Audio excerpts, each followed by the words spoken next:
Up until now, we've been focused on traditional forms of visualization that are available in software, including Excel, Keynote, and PowerPoint. But now let's think about some fancier forms of data visualization. One of the most common ones is infographics.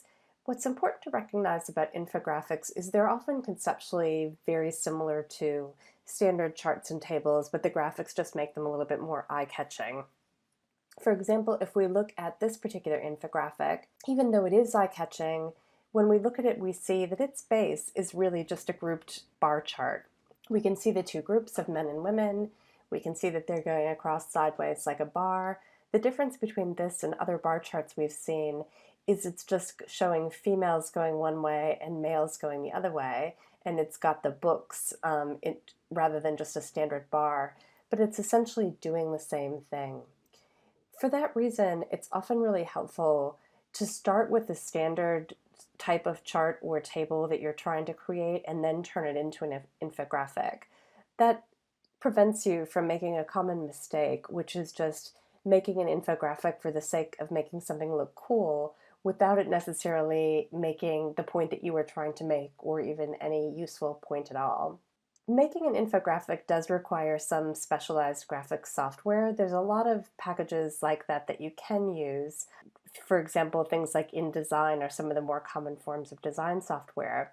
But sort of a happy medium between that really sophisticated design software and just regular charts are some of the software that can be used in conjunction with packages like PowerPoint and Excel and Keynote.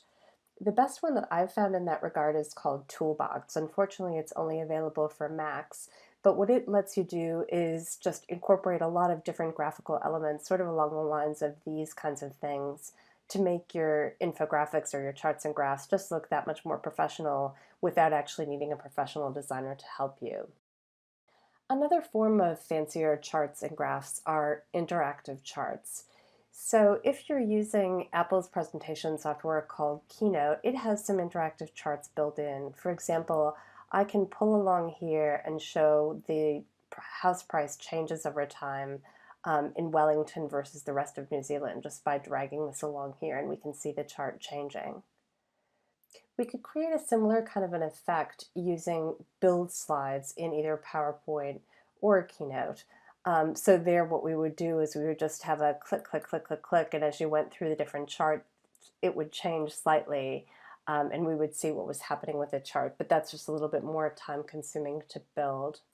If we want to get fancier still, we can use software such as D3 that can create really fantastic charts. The downside of it, though, is it does require some programming expertise. If you want inspiration here for how good those charts can really look, I really strongly suggest looking at the New York Times visualizations generally. And one to have a look at is this rent to buy calculator that they have. So by filling in different information about the price of a home, how long you plan to stay there, and so on, it calculates that if you can rent a similar home for less than this amount a month, then renting is better than buying. And you can build in a lot of information like the size of the mortgage, how long you plan to stay, and things like that. And it does an adjustment based on all of those things.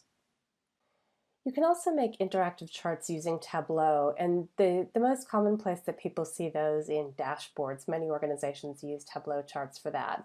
They're not as pretty as these D3 charts, but they also can be done with no coding expertise, and they are useful for tracking trends over time, for example, sales and costs and that kind of thing.